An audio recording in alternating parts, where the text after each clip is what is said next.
Our next topic is going to be privacy of consumer financial information. So the privacy rules work like this.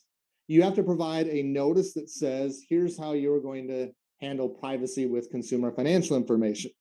You have to state, letter B, how and when you're going to share, and then whether or not the consumer can limit the information you share. There are some things that you cannot share unless you provide an opt-out, a reasonable opportunity for the customer to opt out of you being able to share that information. Now, the privacy rules deal with the sharing of non-public, personally identifiable information with non-affiliated third parties.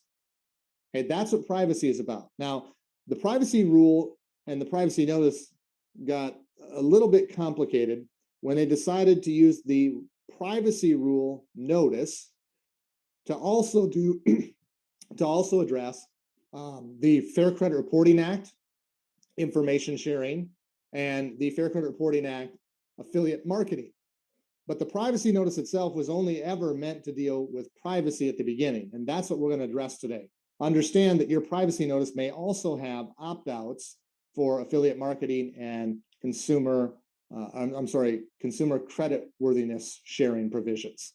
Today, we're going to focus just on the privacy aspect, which is sharing non-public, personally identifiable information with non-affiliated third parties.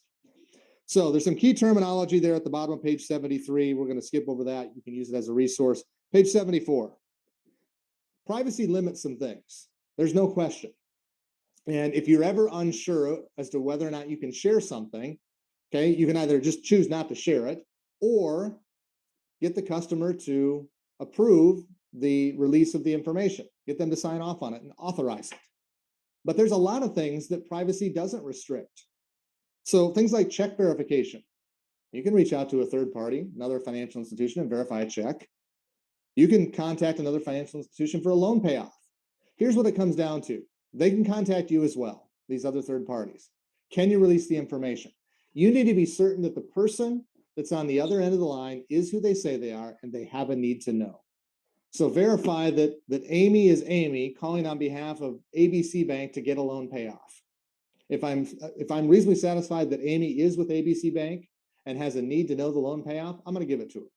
And there's FAQs out there, frequently asked questions, that say that you can do that. Same thing with check verifications. Now, be careful how far you go. Okay, I would stick to that will or will not clear at this time. I wouldn't give too much information, but you can give information. Okay, and I think it's expected that you do. There are some organizations out there that just go, oh, we won't share anything, it's a privacy thing. That doesn't help the industry out. Okay, there are certain things you can share and should share, and I'm going to recommend that you do so. If there's any question, sometimes you just got to go with your gut. I'm not going to release this. Or I'm going to go get compliance involved and see if there's an out. Or I'm just going to get the customer to authorize it before I release it. Customer authorization will always trump.